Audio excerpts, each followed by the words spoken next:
Far removed from the maps and roads of civil society, a hidden assassin lodge operates in total secrecy.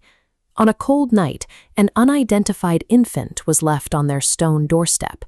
There was no note, no known lineage, and a complete absence of any past.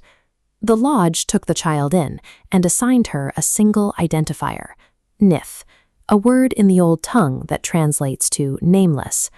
She grew up surrounded with other abandoned children, yet she experienced absolute isolation.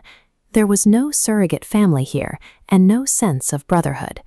The lodge's rearing philosophy systematically starved these children of affection, replacing any opportunity for emotional connection with rigid, unyielding physical discipline. By attempting to erase her origins and withhold all warmth, the lodge created an emotional vacuum. In that empty space, only the harshest laws of self-preservation could take root. By adolescence, those survival instincts were tested daily in the brutal environment of the lodge's training halls. The instructors designed these spaces as a psychological crucible, intentionally pitting young trainees against one another in a hyper-competitive environment to cull the weak. Vexara quickly separated herself from the pack through physical divergence. She possessed extraordinarily fast, innate acrobatic reflexes. She applied that kinetic speed directly to her arsenal, using her momentum to master a complex, unforgiving twin-blade combat style. While her peers struggled with the basics, she achieved lethal mastery of those twin blades years before her instructors expected. Her physical development was flawless, but their goal was psychological conditioning. They intended to program unquestioning tools. By pairing rigid discipline with constant competition, they intended to manufacture blind loyalty. Instead, the conditioning failed at the exact point obedience should have overridden self-interest. The drive to survive produced a chaotic instinct that pushed her further away. This psychological divergence remained hidden from her instructors. On the surface, she was their prized pupil.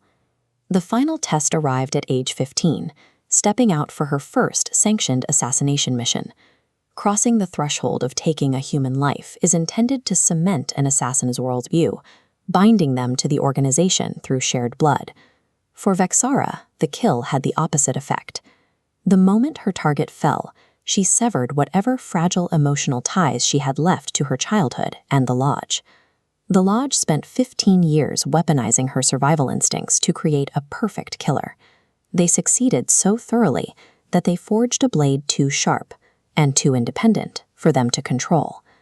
Today, Vexara operates strictly on her own terms as an emancipated, legendary entity. If you look closely at her tactical gear, there is a deliberate irony in her crimson and black color palette. This specific shade of crimson was originally the mandated uniform color of the very lodge that oppressed her. She has reclaimed this aesthetic as her own. The color once used to label her as property now serves as her personal, undeniable signature of independence. Her famously unpredictable operational methods trace directly back to that cold stone doorstep, a life where traditional loyalty was never taught, only survival.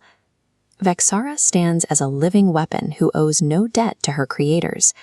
She is the master of the very skills designed to enslave her, bound to no one but herself. Today, she is known as Vexara Nyth.